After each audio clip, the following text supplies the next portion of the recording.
بسم الله الرحمن الرحيم الحمد لله رب العالمين والصلاة والسلام على سيد المرسلين وعلى آله وأصحابه أجمعين.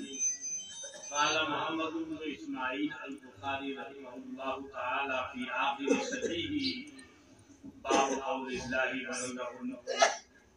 باب قول الله ونضع الموازين القسط ليوم القيامة وأن أعمال بني آدم وقولهم يوزن. وقال مجاهد القسطاس العدل الإقليمية ويقال القسط مصدر المقسط وهو العامل وأما القاسط فهو الجائر.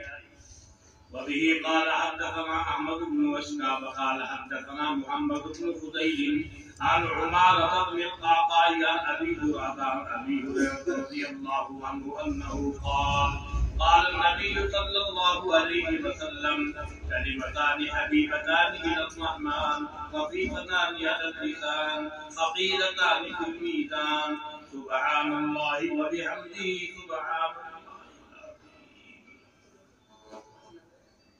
یہ بخاری شریف کی آخری حدیث ہے. اس کے اندر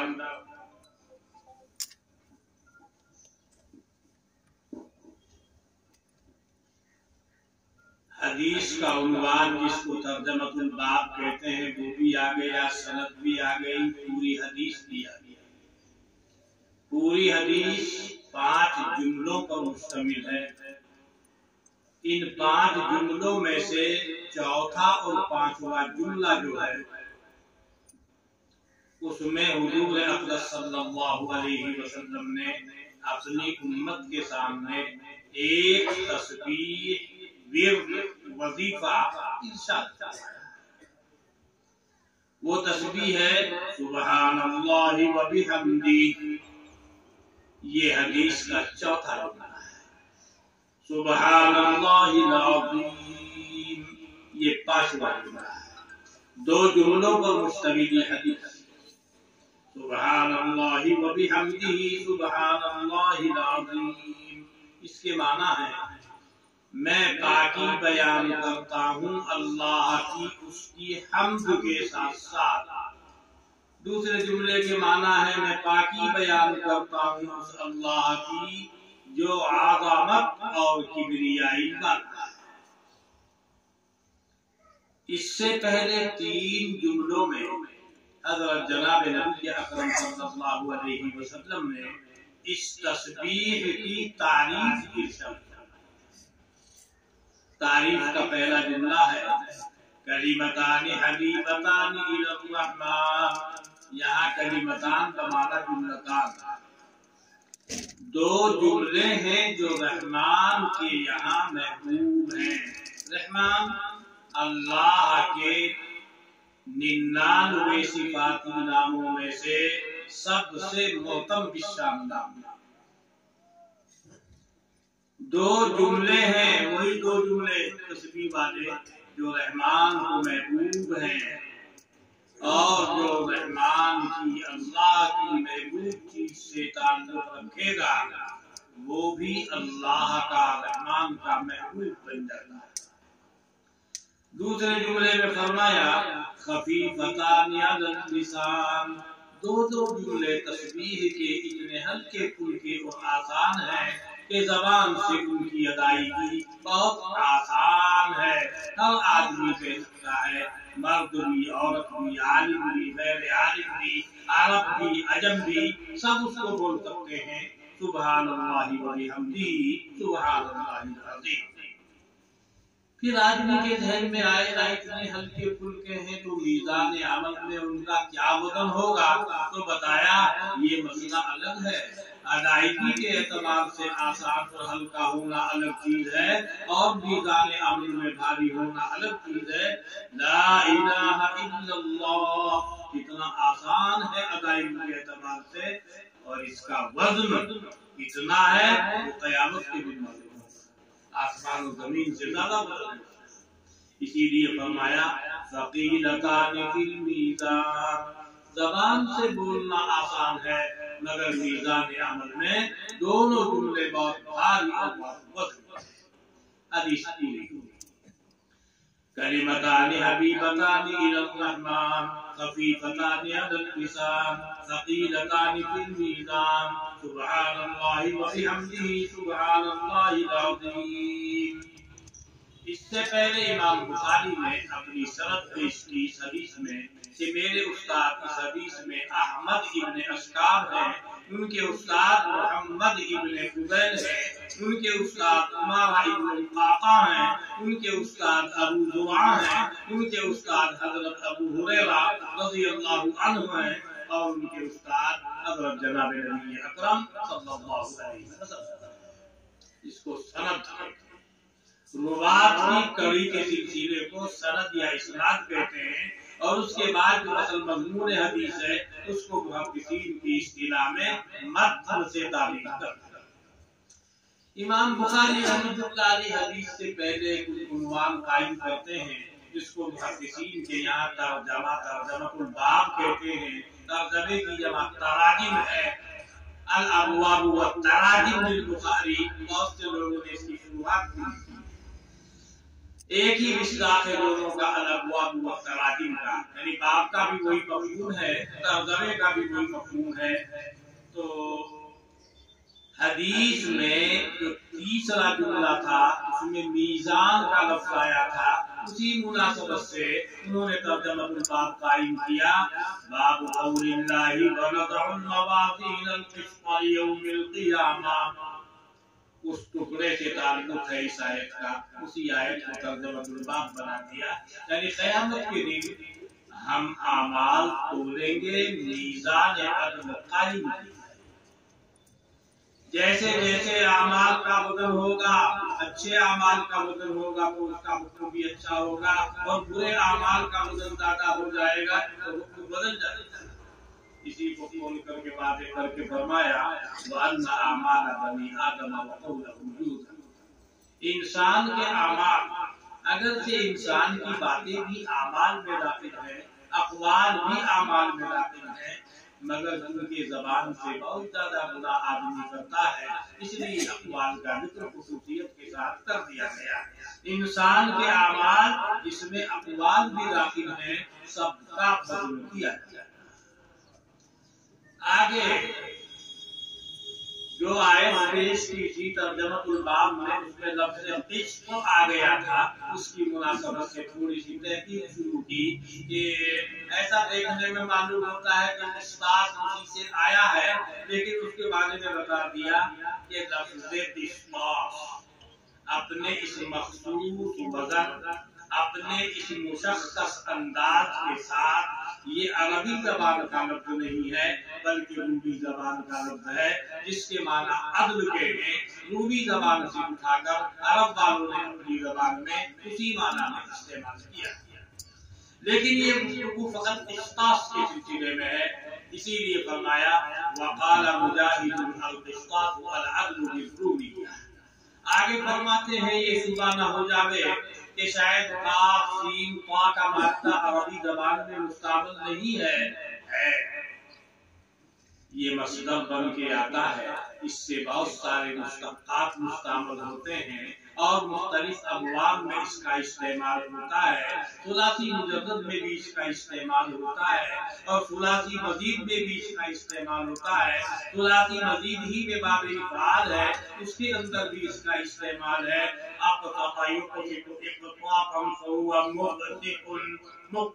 اس مفاعل کا صیغہ ہے اور وزن مسلم، اس کے معنی عادل، یہاں یہ عربی کا نہیں تو یہ مشتقات نہ، وہ جو کہا گیا رومی زبان کا لفظ ہے وہ فقط لفظ قسطاس کے بارے میں، اور ثلاثی مجدد میں استعمال ہے، ثلاثی مجدد سے اسم فاعل کا صیغہ فاعل کے وزن پر آئے گا، قاسط، اس کے معنی بت عادل یعنی جائر، جائر کے معنی ظالم۔ قرآن نے استعمال کیا ہے وَأَمَّا الْقَاسِطُونَ فَكَانُوا لِجَهَنَّمَ حَطَبًا۔